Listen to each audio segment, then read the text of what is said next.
Hey guys, Rogue Nation here with you today, doing a story about just some incredible fraud here that's going on with an officer in the Baltimore area public schools. And, when people talk about me wasting taxpayer dollars and then you see stuff like this, it just disgusts me. But there's two videos. They're both put out by the Fox News, Fox 45 News here, Project Baltimore. We're going to get into them right now. A Baltimore City Schools police officer promoted while under investigation by the FBI. That officer is now facing federal charges. As Project Baltimore's Chris Papps explains, the school system knew about the investigation and promoted him anyway. These are the general orders for the Baltimore City Schools Police, the rules that govern everything the department does, including promoting officers. According to these orders, officers are selected for promotion by the chief of school police, who picks from a list of eligible candidates. That seems to make sense. But what doesn't make sense to many, including this former federal prosecutor, taxpayers should be upset by that kind of mismanagement, is who city schools chose to promote this past April. Do you think you should say something now to your players? Officer Lawrence Smith. So I was astonished that would occur by any publicly funded entity to act so inexcusably. Smith is currently facing 15 felony counts related to alleged tax evasion and fraudulently obtaining more than $215,000 in overtime. I had several reactions. Harvey Eisenberg is a retired assistant U.S. attorney for the District of Maryland, the same office that indicted Smith. And sustain on the confidence that the public should have in its public officials. Officer Smith was arrested last month in September, but his indictment was not a surprise. More than a year ago, in August 2022, Project Baltimore first reported that FBI agents were inside North Avenue. The subject of that search was Dunbar High School football coach Lawrence Smith, investigating Smith for payroll irregularities. A few months later, in January 2023, Project Baltimore cross-referenced Smith's overtime forms with his own social media posts. We found multiple occasions where Smith claimed to be working, but apparently was doing something else, like driving a boat on the Chesapeake Bay, on vacation in Michigan, or coaching football. Chris Papps from Fox 45. At the time, we took our findings directly to City Schools leadership. How can a police officer who's driving a boat be putting in a form for overtime? We can come this way. Can the school system explain that? Yet, just 3 months later, in April, Smith was promoted to corporal. This is the internal city. So just so you guys understand what's going on here, this guy was an officer with the school. He was putting in overtime pay, upwards of $215,000. Now the second video is going to get into the overtime pay that this gentleman was taking, and you'll see just how excessive it was, right? And it's so excessive, but yet a couple of supervisors signed off on this over and over again, okay? So this isn't just one guy doing this, right? Other people had to know, had to guess, had to suspect. And again, the news channel itself is telling you, hey, we went to the school board, we said this guy's overcharging and overtime, and they still promoted this guy. They knew it, that he was stealing from them. The news had already told them that he was stealing from them, and they promoted him anyway. Right? This is blatant. This is in your face. Like, this is, so what? What are you going to do about it? So what? You busted this guy, right? And 20 other of us are doing the same thing. Maybe not to the same extent. But, I mean, it wasn't like this guy just got this ideal out of nowhere and thought, hey, I could get away with this. Even though supervisors signed my stuff, they're not going to care. I mean, wait till you see the next video. You'll see how rampant his overtime was. School's email announcing the promotion, We obtained it from a source inside North Avenue. This email, sent by the chief of police, says Smith worked in his former role with distinction. Copied on this internal email announcing Smith's promotion is John Davis.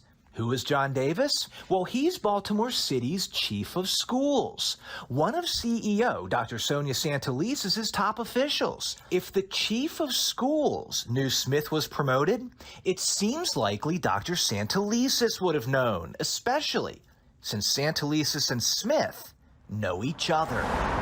District leaders will not grant Project Baltimore an interview on this topic. Is there a motion to approve? So we went to a recent school board meeting, in part Dr. Santelises to speak with the CEO about Smith's promotion. While we were there, 2 police officers stood by as Andre Riley, the district's head of communications, refused to answer our questions. No, I want to know why Lawrence Smith was given a promotion when the school system knew he was being investigated by the FBI. We had already run our stories when he was on a boat collecting overtime, in Michigan collecting overtime, and the school system still gave him a promotion. But we just want an answer as to why. I think taxpayers deserve an answer. You don't? I think that you can stand right here. Eisenberg told Project Baltimore in You see the disrespect just shown when he says, you know, the taxpayers deserve to know. Goddamn right we deserve to know. Holy freaking heck do we need to know. I mean, this is just insane. Insane. They don't have to answer your questions. his 40-year career, he has never seen someone get promoted while under an active and very public FBI investigation. It diminishes the public confidence in at least the city of Baltimore, or specifically the school system, since they took no action whatsoever. In fact, they took action that actually was a reverse of what they should have done. It's not just Smith's promotion raising concerns. He's accused of collecting more than $200,000 in fraudulent overtime, which the school district approved and paid. Who signed off on those hours? And why didn't it raise any red flags? That part of the story, Wednesday. I'm Chris. We're actually going to get into that part of the story now. He's Chris Pabst for Channel 45 News in Baltimore, and they did a great job covering the story.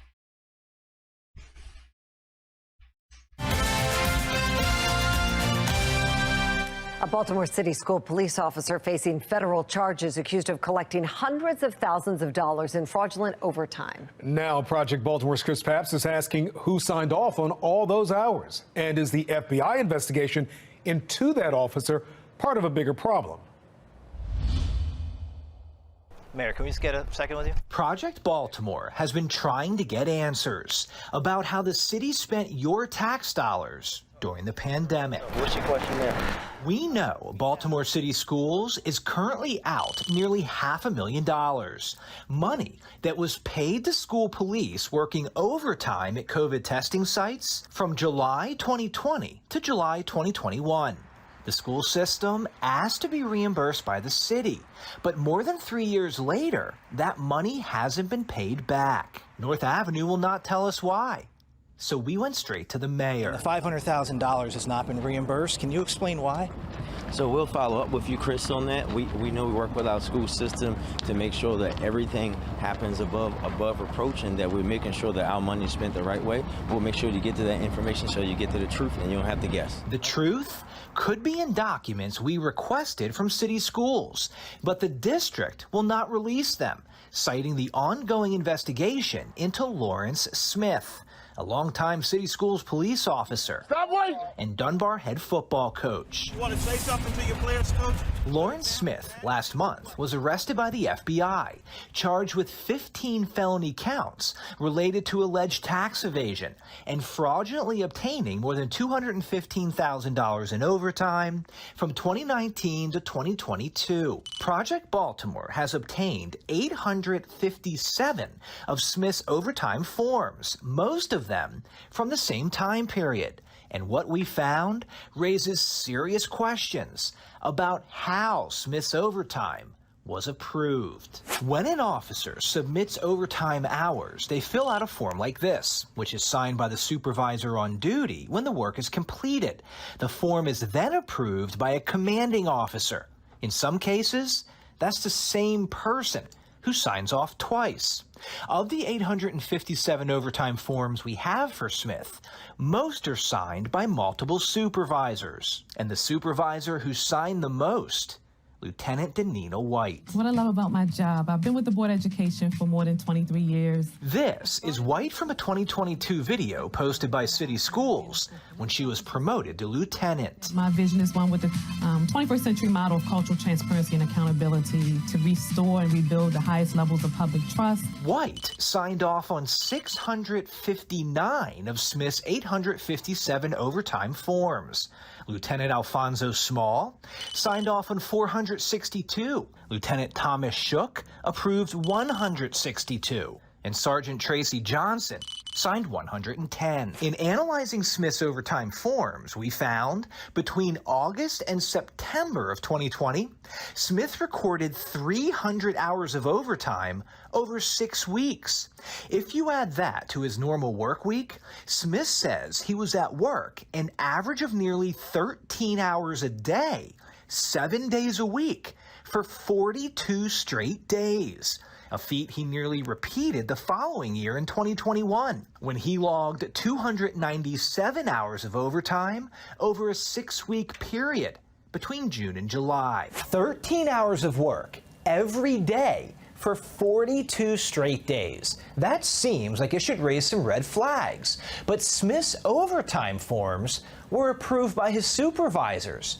Had City Schools just gone to his Facebook page like we did, they would have seen multiple examples where Smith claimed to be working when it appears he was doing something else, like on vacation in Michigan or watching a soccer practice on an athletic field. Who do you want to talk to? Anyone who would talk to me. How are you? I'm well. Good. I mean, Not right now. This could all be avoided if Dr. Santalisas would just give us 3 minutes. 3 minutes is all I need. Go to the statement we gave you, because that's why we answered those questions in the statement. But you don't answer the question. For more than a year, Project Baltimore has tried to speak with City Schools leadership about the investigation into Smith and the approval process for school police overtime. Should the supervisors who approved the allegedly fraudulent overtime also be held accountable? And is all of this related to nearly $500,000 in school police overtime that Baltimore City has yet to pay back? The school district won't tell us, but the mayor said he'll get us an answer. We'll contact you. Don't worry. We'll contact you. Don't call me. I'll call you. We all know what that means. Ha ha. These guys are funny. They're just taking our money, giving us, nothing. Like literally nothing. And I want to rewind this here, guys. I want to rewind this because we have to look at this. Look at that. Look at that building. That thing is amazing, isn't it? I mean, look at that. It's a really grand structure there. I think they had an overhead shot here just a second ago, if I remember. I don't know. Oh, no. But look at how big that building is, guys. That thing is amazingly beautiful and costs an enormous amount of money. I mean, that's probably bigger than 95% of American city halls. That thing is monstrous. It's just a school board building, But, man, those guys are really flexing that money, right? They tax us all this money for school, and what happens is it goes in the school board's pockets to spend how they want. And they give themselves majestic buildings like this, like we're living back in Rome, and they're building huge buildings in their honor.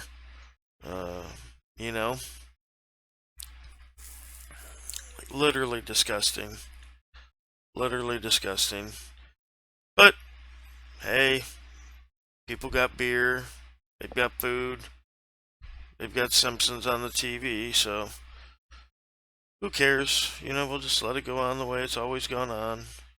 We won't support guys that are going out there asking questions and putting themselves in harm's way and having their freedom removed and, maybe even sometimes their life. I mean, it's crazy, guys, but I'm not going to put up with it, and I know that you folks that are watching this ain't going to put up with it either. So we're going to keep going and get back to doing what we do. All right, guys? We'll see you on the next one. Right now, Very uncomfortable. like I explained to you, you don't know personal circumstances. Very uncomfortable right now. He's making me feel very uncomfortable. I feel very uncomfortable with this person coming up here. I feel like he's gonna threaten me. He's gonna threaten me right now. I don't want him around me. I don't want him around me. He's making me feel very uncomfortable. I'll let you guys know right now. Please don't let him back in this building. He's making me feel very uncomfortable.